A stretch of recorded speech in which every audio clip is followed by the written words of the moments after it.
Hello, welcome to the Run Testers. I'm Nick. I'm Kieran. And this is our video about the London Marathon. 4 of us ran it yesterday. We've all got a bit of stuff we were testing, a few stories to tell. We thought we'd run through each of us in turn. First up is Kieran, and this is a very different marathon because it was the 7th one you did last week. It was. I did 7 marathons in 7 days, finishing off at London, and it was a mad atmosphere to do it. Yeah. That final run was pretty special. It's a special moment. Fastest marathon you did all week? Would have been even faster, apart from some problems. I did. I managed a 3:38. Yeah. I think I would have. I was trying to meet the family, and at one point I couldn't find them, so I did a half mile up and back, and I wasn't going to leave without seeing them. Yeah. But they definitely cost me 6 or 7 minutes. And that's why Kieran now has left them. Yeah, now I filed for divorce. Which is fair.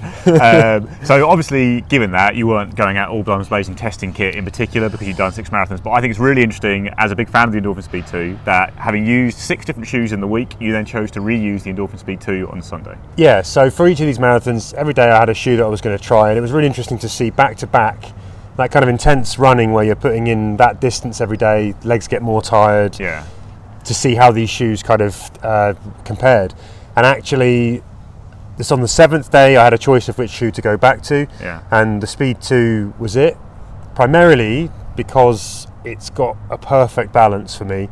It's one thing I really felt. So first day I went out at Cloud Stratus. So on the second day I had the Pro 2. Yeah. And there was just a little bit less stability. Okay. Which is why I went back to the Speed 2.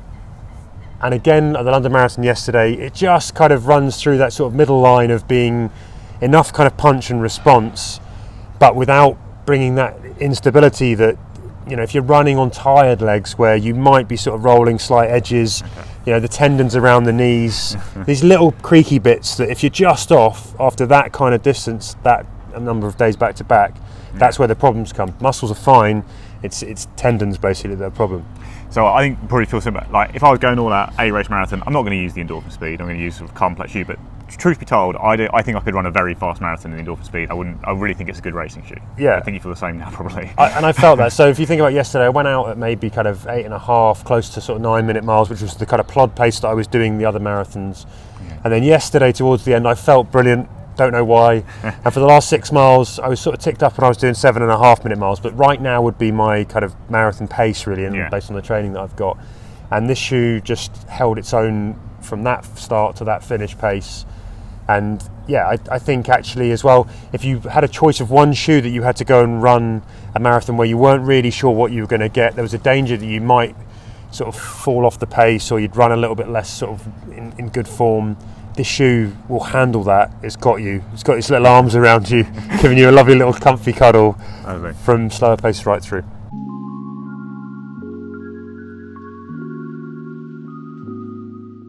So out on the roads the same day yesterday, but some way ahead of most of us was Nick. Yep. And Nick, what were you testing? Well, actually, how did the marathon go? Not brilliantly. I had a bit of a blow up in the last 10. I had to go to the loo, and then my breathing went crazy. I managed to get over the line in 2:33. It's my fastest London time. It's my second fastest marathon. Pretty pleased with the results. Felt really good for the first half. Did like a kind of 1:13, 1:19 split, something like that. But all in all, I really loved it. Had an amazing time. Atmosphere was incredible. Had a really good day, and you know, it wasn't a PB, but it was a good run. What did you test, and how did it perform? A few new things. I think. Could talk quickly about the shoes. I used the Vaporfly. It's my marathon shoe of choice. I had a bit of a kind of meltdown about my Vaporflies in the week leading up to it because they're a bit old, and I tried to get some new ones, tried to get a cheeky little deal on some women's ones from Germany. They were too small, didn't work out, but they were very cheap. And then, so I went back to my old ones. They have done, I think, now probably 250, 300k. They performed absolutely beautifully. There was nothing wrong with them. I had no need to worry about them. They felt amazing. When I got my breathing sorted and got back on the pace for the last couple of k of the marathon, they felt amazing. Still my top marathon shoe. I think just that little bit more pop and cushioning at the end than you get from the Vaporfly, but very similar level of performance. But yeah, still prefer the Vaporfly. Not going to keep going on, but they're still my top marathon shoe. Okay, and you tried out an app, I believe, as well. Yeah, so my big thing about pacing marathons, I like to be able to correct the distance. So I've been able to do that for a Garmin Connect IQ app called Peter's Race Pace, where you just click a lap button and it corrects your distance when you go past a marker. The new app called U-Race on the Apple Watch, very basic app, but it's got a race mode where you can do the same. You double tap the screen and it corrects the distance, gives you an estimated finish time for whatever race distance you're doing. And it basically, you go past the marker and it just shows you, it just basically means your average pace, current pace, and estimated finish time are adjusted to the actual distance on the course. Use that, and I will say the marathon test on the Apple Watch, it's an Apple Watch Series 6, always on screen, had it on from 5:30 in the morning with no charging, going to bed at night I still had like 35-40% charge. It's fine, like it's fine for a marathon, I think, basically. So yeah, that's it's called U-Race. It's probably developed a fair bit, but it works really well for racing. I just think it doesn't really matter what watch you use, no GPS is perfect in a race, and actually just correcting it yourself if you can be bothered. You don't have to do it every K, like every few K, it's not going to be that far out. Like my overall distance on the watch was 42.4 K, and I just corrected it down to 42.25. Yeah. Worked really well for me, even if it actually was quite surprising, because when I blew up, I kept looking down going, my estimate finish is still quite good, it must be taking too much into account from behind, but actually I was still running okay. No, I was running very slowly. I stopped a couple of times and stuff, but I still got a decent finish time. Yeah, I mean, very slowly that's relative. That. But one of the big new things I was doing, it was the first time in a long time in marathon I had a full gels only strategy. So in the past I've talked about I use the Morton drinks, I carry them in a belt, and I drink them on the go. Now that is a lot of stuff to carry, so this time I switched to the SIS Beta Few gels. They're 40 grams of carbs, so I'm still getting a really high carb kind of strategy, which is what I have. But it was all in gels, and I don't think this really worked for me. Yeah. It's just, I know I did have to go to the toilet. I mean, that's partly because of gels, but I've used that exact strategy, gels only in 24-mile long runs, 22-mile long runs. So I'm not going to blame the gels. Any gels that can happen. Yeah. But I think it was just a little bit too much, because I tend to sip a gel over a while, and actually I had too many in a row. It was kind of like I was feeling I was only getting like 2Ks off between gels at one point, because I was taking 2K to have them, and then it was already in my mind the next one's coming up. So I think I was going to use 5 gels. I only used 4 in a day. That was more than enough. I think I'd probably, if I did gels again, I wouldn't have 5. I'd have 4. But I'm actually going to go back to the Morton drinks next marathon. Is my plan. And I guess there's a bit there. You don't if anything like this is overtaking your race, no matter what we're testing. If it's a watch, if it's the shoes, if any piece of equipment starts to sort of just get into your head. At that point, it's not necessarily a good thing, is it? So yeah, exactly. You just don't want to think about it. You just don't want to not be looking forward to your drink. You want to think about it too much. Also, one other thing about them is I didn't realise all the Morton drinks, well, I did know this, but all the Morton drinks and gels have some sodium in them, and these don't. So I did have some salt pills with me and I was using them, but maybe I didn't have enough of that because I was just so used to always having a load of sodium in all my drinks and stuff. So yeah, that wasn't a complete success. I still really rate those gels. I used them a lot for training. Having 40 grams in that packet is very convenient, but I'd probably change my strategy next time. And we're talking about marginals here, we're sort of tweaks around the edges, but I mean 2:33 is still a fantastic performance. Yes, yeah. And one other thing I tested related to the gels is we're going to talk about this in detail at some point. It's high storage shorts. We're big fans of high storage shorts. Absolutely. And I use my absolute favorite. These are the Adidas Terex Pro shorts. They're obviously trail running shorts. They've got pole holders on the back, but what you actually get is a built-in running belt running around the whole thing. It carried 5 gels, no problem. In training, it's carried drinks, no problem. Next time I'll be loading those ones with drinks. And I just think if you're looking for shorts to carry all your gels, and they're still quite high cut, they're still very lightweight, they're essentially split shorts, but they just got that extra bit of storage, and you don't have to have a separate running belt, and it holds it tight against the body. They're really well made, and they're my kind of favourite high storage shorts, I'd say, at the moment. And it gets around that problem, I sort of often see runners with the gels clipped on in like a bullet, and it's risky. Then you always running part yesterday, the number of Morton gels I saw, I was just thinking someone's going to have a bad mile 24. Yeah, I always see this about storage shorts is some have drop-in pockets, and they're fine. But actually, the ones that are horizontal, so you drop in the gel sideways or bottle sideways, are much more secure, much less bouncing. That's my preferred style. And also, they've just released them in a fantastic mint colourway, and I will obviously be using those in the future. But yeah, all in all, few testing, all of it was pretty successful. Like, I had a fine race. All the stuff I think I'd planned and trained for went okay. I probably won't do the gels again. I don't think it's their fault that I had like breathing problems from like 32k. I'm not saying that as like it was still a blow up. It's just a different symptom to a blow up than I've had before. But yeah, it was a bit weird. So the gels might work for other people, but I think I'll go back to the drinks just because I had so much success with them. Great. All right, Tom, London Marathon yesterday, you PB'd off the best training plan in the world of 5 weeks of drinking in Croatia.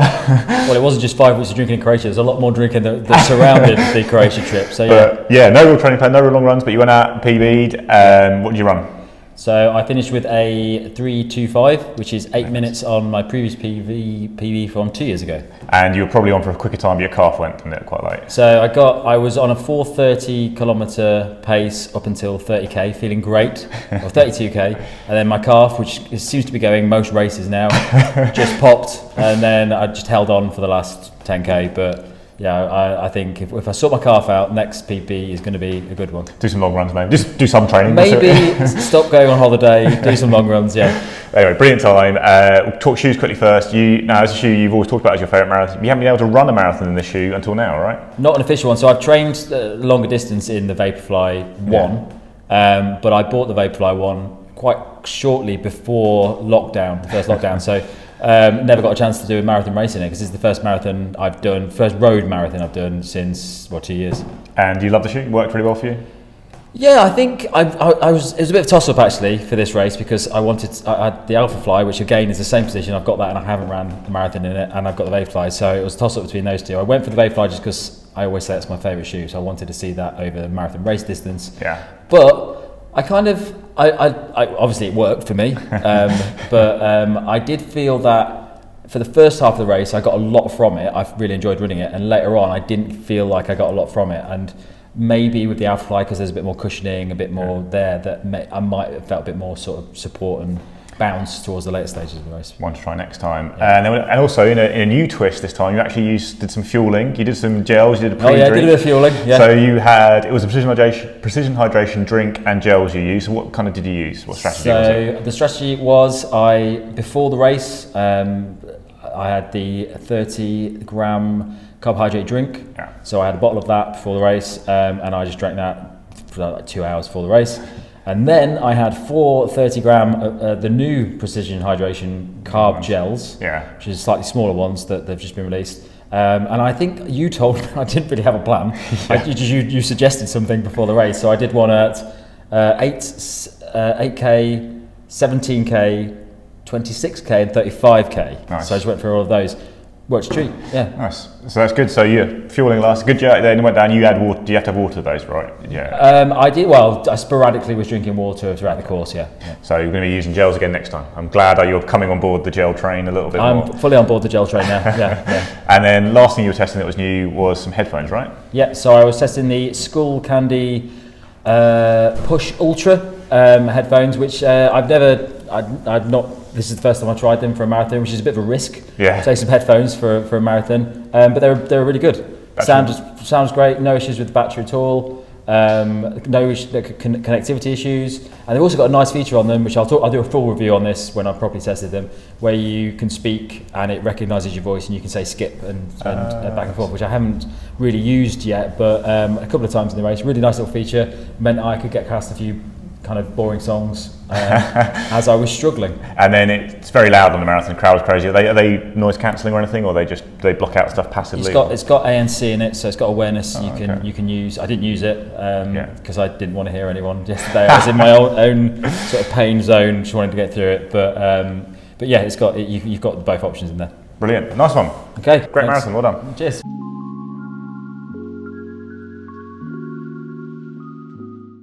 All right. It's a bit late.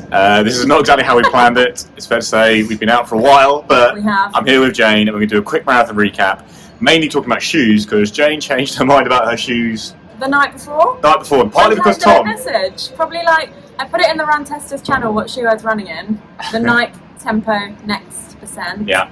And then Tom, who you all know, wrote interesting. That's it. For hours. That was all that was in the thread. So then I was messaging you all individually, being like, what does that mean? So I changed my shoes the night before. To? The Nike Vaporfly Next %. 2, the lovely blue ones that I haven't got, but I wish I had. So, but it was a good decision. Jane ran, I think, the best splits of anyone I've seen. Ran a perfectly paced marathon, rolled in at 3:52. 52. Big PB. Big PB, 6-minute PB and 20-minute PB from the last London. So most stuff was tried and tested gear, but the shoes are new. How did you find the Vaporfly? Were you happy with them? I have worn them for a couple of speed sessions. They weren't fresh out of box, but I found them much softer than the ones I've been training in, the Tempo. Yeah. But they were great. They were so comfy. I didn't have any shoe issues at all, any foot issues, because that's why I swapped, because I love the Tempo Next %, but they've got the AirPod, which is same as the Vaporfly. Yeah. And I think after, how long have we been training for this race? Probably the better part of 2 years. Yeah. I've put too much pressure on that little point on my foot. So I think that's what the interesting comment was, that why would you go out in shoes that you know are going to hurt you? I think Tom was just trying to get in your head, if I'm honest. And it's worked. Tom's just messing with my brain. So the Vaporfly, which is great. No foot problems at all. My feet aren't blistered, absolutely nothing wrong with them. And I did find them a lot softer, which I was worried about when I first started running. I was like, oh god, they're quite a lot softer for what I'm used to. But I think there's a reason why the best people in the world wear them. Fair enough. Well, it was a great time, great marathon. My arm's a bit tired. We're going to have to go now.